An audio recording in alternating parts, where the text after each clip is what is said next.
ये जो अभी चुनाव आ रहे हैं उमर कश्मीर के बारे में कहा जा रहा है कि स्टेटहुड सून आ जाएगा, that is one of the thing जो बीजेपी कह रही है। पहले तो हमें हमारा जो रियासत का दर्जा था वो हमसे लिया नहीं जाना चाहिए था। हमें यूनियन टेरिटरी बनाया गया तो किस लिए? आखिरकार जम्मू कश्मीर को उससे मिला क्या? अभी तक मुझे कोई ऐसा नहीं मिला जो मुझे ये बता सके कि जम्मू कश्मीर को यूनियन टेरिटरी बनाने के बाद हमें फ़ायदा क्या हासिल हुआ। यहाँ तक के मतलब अगर आप सियासी तौर देखें तो बीजेपी ने कहीं पे भी इसका जिक्र भी नहीं किया था। चलिए 370 पे तो उन्होंने चुनाव लड़े थे, लेकिन यूनियन टेरिटरी का तो कोई मामला ही नहीं था। तो अब वापस मिलना चाहिए, नहीं मिलना चाहिए, कब मिलना चाहिए, ये अब देखें। हम तो चाहते हैं कि फौरी तौर मतलब पार्लियामेंट इलेक्शन के बाद मिले, लेकिन अगर बीजेपी की हुकूमत दोबारा बनती है तो शायद फिर हमें असेंबली इलेक्शन का इंतज़ार करना पड़ेगा और उसके बाद वापस आ जाएगा। आपको लगता है कि असेंबली के पहले कर सकते हैं क्योंकि स्टेटहुड क्योंकि ये करने के लिए तो कर सकते हैं, लेकिन बीजेपी वाले करेंगे नहीं। अगर हुकूमत बदल जाती है, जिसकी हम उम्मीद कर रहे हैं कि 4 जून को बीजेपी के अलावा दूसरी हुकूमत बनेगी, तो फिर ज़रूर हमारी कोशिश होगी कि इलेक्शन से पहले ही हमें जो है स्टेटहुड वापस, हमें रियासत का दर्जा जो है वापस दिया जाए। उमर अब्दुल्ला लोकसभा क्यों लड़ रहे हैं? क्योंकि सब आपको दिल्ली में जब देखते हैं और बाद में Omar Abdullah more as the chief minister level पे है, तो आप असेंबली पे फ़िलहाल जब तक जम्मू कश्मीर यूनियन टेरिटरी है, मैं असेंबली का इलेक्शन लड़ूंगा नहीं। यहाँ हालात बदल जाने दीजिए, उसके बाद हम ये बात कर लेंगे। चलिए, लेकिन हालात थोड़े बदले नहीं है क्योंकि कल हम आए थे लाल चौक में, हमने काफ़ी, मैं 6 साल के बाद आ रही हूँ, तो थोड़ा बहुत तो फ़र्क देखा था, लोग घूम रहे थे रात को, दुकानें देर खुली थीं। मुसीबत यह ना कि आप लोगों को लगता है कि लाल चौक जम्मू कश्मीर है। लाल चौक इतना ही जम्मू कश्मीर है जितना नरीमन पॉइंट मुंबई है या जितना मुंबई महाराष्ट्र है। लाल चौक में आपको 10 लोग ज़्यादा दिख गए तो उससे ये मतलब आप ये मतलब निकालते हो कि पूरा जम्मू कश्मीर बदला है। बदला यहाँ के लोगों के लिए कुछ खास नहीं है। नौजवान आज भी परेशान है नौकरियों को लेके। इन्वेस्टमेंट जिसकी बात की जा रही थी कहीं देखने को नहीं मिल रही। कोई नया प्रोजेक्ट जम्मू कश्मीर के लिए खुला नहीं है। बिजली का हाल ये देखें, मुझे अब इस इलाके में 2 दिन हो गए। इन 2 दिनों में मैंने 15 मिनट बिजली देखी। नहीं तो इन्वर्टर, टॉर्च, सोलर और जनरेटर के अलावा यहाँ बिजली जो है इस इलाके में कुपवाड़ा का है इलाका। नहीं। मैं जो जहाँ हम लोलाब, जहाँ इस वादी में जहाँ हम हैं, लोलाब की वादी में 2 दिन में 15 मिनट बिजली, तो आप कैसे कह सकते हैं कि बदल गया है? हाँ, 10 लोग ज़्यादा आपको लाल चौक में दिख जाएंगे, लेकिन लोगों की ज़िंदगी में कोई खास बेहतरी नहीं आई है।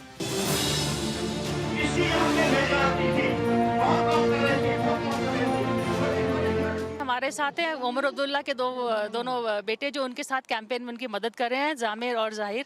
हम थोड़ी सी उनसे बात करते हैं। मैंने प्रॉमिस किया कि मैं ज़्यादा बातचीत नहीं करूंगी इनसे। तो एक आपसे पूछना था, ये आप उमर साहब के साथ कैंपेन में आ रहे हैं, तो आप क्या आपका भी क्या पॉलिटिकल ग्रूमिंग हो रही है एक तौर से? नहीं, ये पॉलिटिकल ग्रूमिंग बिल्कुल नहीं है। हम जहाँ भी उमर साहब को मदद कर सकते हैं, हम उनको मदद कर रहे हैं। जो भी लीगल नोटिस आ रहे हैं, हम उनके उसके साथ मदद कर रहे हैं, क्योंकि हम दोनों वकील आप हैं। दोनों वकील हैं, हाँ। हाँ, हाँ जी, हम दोनों वकील हैं। आप तो वकील होने के नाते, ये वकील और राजनीति का बड़ा इस तरह का 36 का है, और नॉट 36 बट इट्स सिनर्जी है। वकालत और सियासत का जो ताल्लुक़ है वो हमेशा बिल्कुल जुड़े रहेगा। उनको आप उनको सेपरेट नहीं कर सकते आप। जैसे इन इलेक्शन में भी देखेंगे हम, इलेक्शन चल रहा है पर कानून का काम भी चलेगा साथ साथ। जैसे हम इलेक्शन ट्रेल में कल थे, जा रहे थे उमर साहब के साथ और पार्टी के साथ, पर जब उमर साहब अपना भाषण दे रहे थे तो वहीं के वहीं हमें ईसी का नोटिस जो है या ईसी का रिप्लाई जो है वहीं के वहीं हमें करना पड़ा। तो जहाँ सियासत चल रही है वहाँ कानून उनके साथ दौड़ रहा है। ये तो जाहिर सी बात है, ये तो चलता रहेगा। कानून की बात करें तो एक अभी कानून जो आर्टिकल 370 के बारे में जो हुआ, उसके बाद पहला चुनाव है और उसको लीगली भी चैलेंज किया गया है, तो उसके बारे में कुछ आप बताएं। जी, पहली चीज़ तो एक गलत फहमी है। 370 हटाने के बाद ये दूसरा चुनाव है। पहला चुनाव करगिल में हुआ था जो हिल काउंसिल था, और वहाँ एनसी ने पूरे दम के साथ जीता। करगिल का जो आवाज़ था वो 370 हटाने का वो बिल्कुल खिलाफ थे। वो साफ साफ आया इलेक्शन रिज़ल्ट के, जो इलेक्शन रिज़ल्ट वहाँ थे। यकीन के साथ मैं बता सकता हूँ कि यहाँ का जो आवाज़ है लोगों का, वो 370 हटाने के खिलाफ है। और जब इलेक्शन रिज़ल्ट आएंगे आप खुद ब खुद देखोगे कि यहाँ के लोग जो 5 अगस्त को हुआ था, वो उसके बिल्कुल खिलाफ है वो, और वो इलेक्शन के थ्रू अपना वो आवाज़ बुलंद करेंगे। तो पर ये पर किसके वोट में जाएगा तो हम कहेंगे कि 370 के खिलाफ वोट गया है, क्योंकि यहाँ उमर अब्दुल्ला भी लड़ रहे हैं, सज्जाद लोन भी लड़ रहे हैं, दोनों कह रहे हैं कि हमने 370 का विरोध किया, हटाने का विरोध किया। जहाँ तक कि मेरा समझ है इसमें, अगर आपको 370 हटाने के खिलाफ वोट करना है तो वो सिर्फ एक ही पार्टी मैदान में खड़ी है, और वो है नेशनल कॉन्फ्रेंस। सिर्फ एक पार्टी जिसने पूरे दम से 370 को लाने में मदद करी, वो आज सिर्फ 370 के लिए लड़ रहे हैं। अगर आप कोई भी जो भाषण या स्पीच सुने कोई भी दूसरे पार्टी के साथ, मैं नाम नहीं लेना चाहूँगा यहाँ पर एनसी के सवाए कोई भी 370 के लिए नहीं लड़ रहा, कोई भी लोगों के लिए नहीं लड़ रहे। इनके पीछे एक ही ताकत है। फिर से मैं नाम नहीं लूँगा, पर लोगों को समझ है, पूरा समझ है कि इनके पीछे सिर्फ एक ताकत है, और वो उनके खिलाफ आवाज़ उठाएंगे। मैं ये पूरे यकीन के साथ कह सकता हूँ। जब इलेक्शन रिजल्ट आएगा, सब पूरे देश को, पूरे मुल्क को ये दिखेगा कि 370 के खिलाफ यहाँ के लोग हैं, यहाँ की आवाम 370 के हटाने के खिलाफ है। और आप दोनों ने भी काम किया है कोर्ट में 370 हटाने के खिलाफ, जो मुकदमा था उन दोनों में आपने भी उसमें अपनी भूमिका निभाई है। तो और आगे भी जैसे मैंने कहा पहले, हमने 370 कोर्ट में लड़ा। हम आज यहाँ पर लोगों की बात सुनना चाह रहे हैं, अपनी बात डालना चाह रहे हैं जो लोगों के साथ हुआ था। और यहाँ पर ये जो हमारा कैंपेन है यहाँ नहीं ख़त्म होगा, ये चलते जाएगा। बहुत से लोग पूछ रहे हैं कि अब ये सुप्रीम कोर्ट ने जजमेंट दिया तो अब क्या। उमर साहब ने, पूरे पार्टी ने ये मुद्दा रखा है कि 370 के बारे में सुप्रीम कोर्ट ने बहुत भारी जजमेंट दिया है, तो ये फाइनल नहीं है। और मैं ये लोगों से बोलना चाहता हूँ कि ये 370 का फाइनल, ये अंत नहीं है। इसके ऊपर हम लड़ेंगे, अंत तक लड़ेंगे, और कोई नहीं हमें रोक सकता। जो लोगों की ये लोगों के हकूक़ के बारे में है, और हम ये वापस इंशाल्लाह वापस लाएंगे। जम्मू कश्मीर की नई पीढ़ी है और ये कह रहे हैं कि उम्मीद कायम है, अभी भी 370 के हटाने की लड़ाई लड़ेंगे और उनकी पार्टी उस लड़ाई में सबसे आगे है। लेकिन अब हम जाके सुनते हैं उमर अब्दुल्ला साहब का, अभी हिज लेक्चर अभी वो देने वाले हैं अपनी रैली में, उनको जाके सुनते हैं।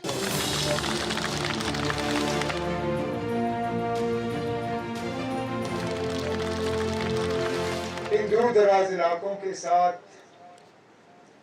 नेशनल कॉन्फ्रेंस का एक अपना ही करीबी रिश्ता है, और जितना करीबी रिश्ता मेरी तंजीम का है, उतना ही करीबी रिश्ता मेरे खानदान का है।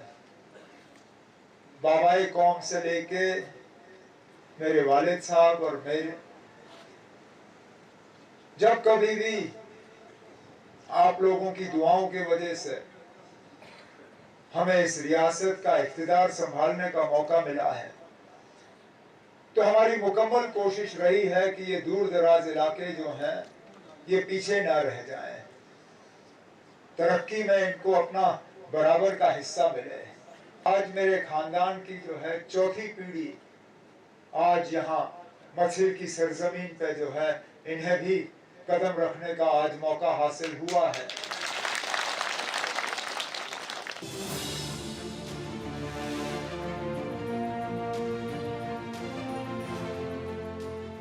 अभी हमने अपना आपका भाषण सुना, इट वाज क्वाइट इंटरेस्टिंग। आपने, जो मुझे अच्छा लगा कि आपने जो अब्दुल्ला फैमिली का कनेक्ट है यहाँ के एरिया से, आपने उसके बारे में बताया। जो जैसे कि सोलर पैनल्स आए थे जब फारूक अब्दुल्ला मंत्री थे, आप भी उनसे मिलते हैं, तो क्या फारूक अब्दुल्ला फैमिली का कनेक्ट इस एरिया के साथ? हमारा तो इन दूर दराज इलाकों के साथ एक बहुत करीबी रिश्ता रहा है।